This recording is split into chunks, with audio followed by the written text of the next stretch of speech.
بسم اللہ الرحمن الرحیم۔ کیسے ہیں آپ؟ اللہ کرے جہاں رہیں خوش و خرم رہیں اور شاد و آباد رہیں۔ انتخاب تھے یا عذاب، چونکہ انتخابات کے بعد کی جو صورتحال بن رہی ہے اس سے ملک ایک بار پھر ڈیفالٹ کی طرف جا رہا ہے، اور یہ خدشہ ظاہر کیا جا رہا ہے کہ اگر یہ اسی طرح کا انتشار رہا تو بننے والی حکومت کے لیے بہت سے مسائل آئیں گے۔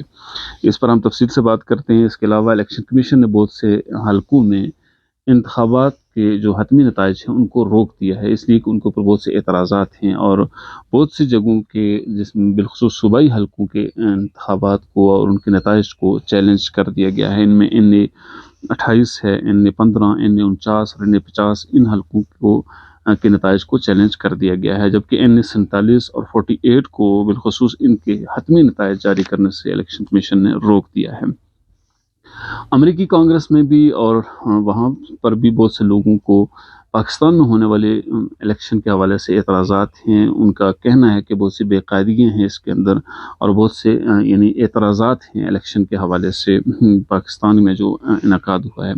اس کے ساتھ ساتھ حافظ نعیم الرحمن صاحب جنہوں نے جو جماعت اسلامی سے تھے، پی ایس 129 سے الیکشن میں وہ جیتے، انہوں نے ایک پریس کانفرنس کر کے یہ اعلان کیا کہ چونکہ یہ مینڈیٹ پی ٹی آئی کا تھا اور پی ٹی آئی جیت رہی تھی، لہٰذا وہ مینڈیٹ چونکہ عوام کا پی ٹی آئی کو دیا گیا ہے، اس لیے میں اس الیکشن سے اور اس نشست سے استعفیٰ دیتا ہوں، گویا کہ اس کو میں چھوڑ دیتا ہوں۔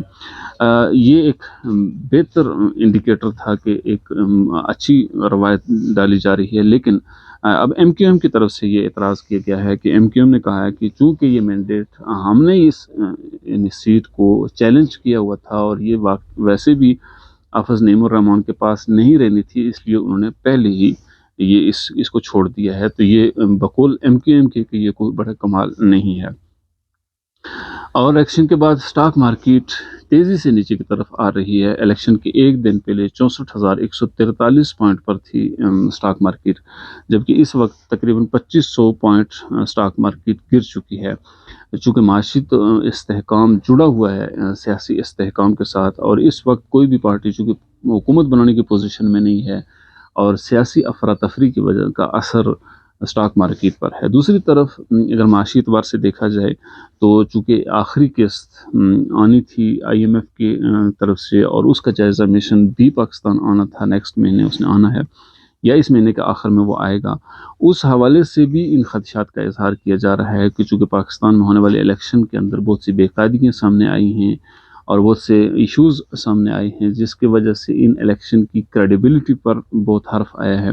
سو ایسے میں اگر حکومت کی تشکیل یعنی یہ جو مشن آئے گا یہ اسی صورت میں آئے گا جب پوری حکومت تشکیل پا جائے گی صوبائی اور قومی اسمبلی میں، لیکن جب اگر ایسا نہیں ہو پاتا تو اس صورت میں یہ جائزہ مشن بھی تاخیر کا شکار ہوگا۔ سو ملنے والی رقوم اگر ان میں تاخیر ہوتی ہے تو پاکستان کو جو ادائیگیوں کا شیڈول ہے اور ادائیگیوں کا معاملہ ہے اس کے اندر بھی بہت گڑبڑ ہو جائے گی، اور ایک بار پھر ملک ڈیفالٹ کی طرف جائے گا۔ اور یہ جو ہنگ پارلیمنٹ ہے، ایک ایسی پارلیمنٹ جس کے اندر بہت سی جماعتیں ہوں اور مل کر حکومت بنائے، وہاں چونکہ فیصلوں میں تاخیر ہوتی ہے، فیصلے اس طرح بولڈ نہیں لیے جا سکتے۔ سو اس صورت میں عوام کے لیے ایک بار پھر یہ انتخاب عذاب کی صورت بننے کی طرف جا رہے ہیں۔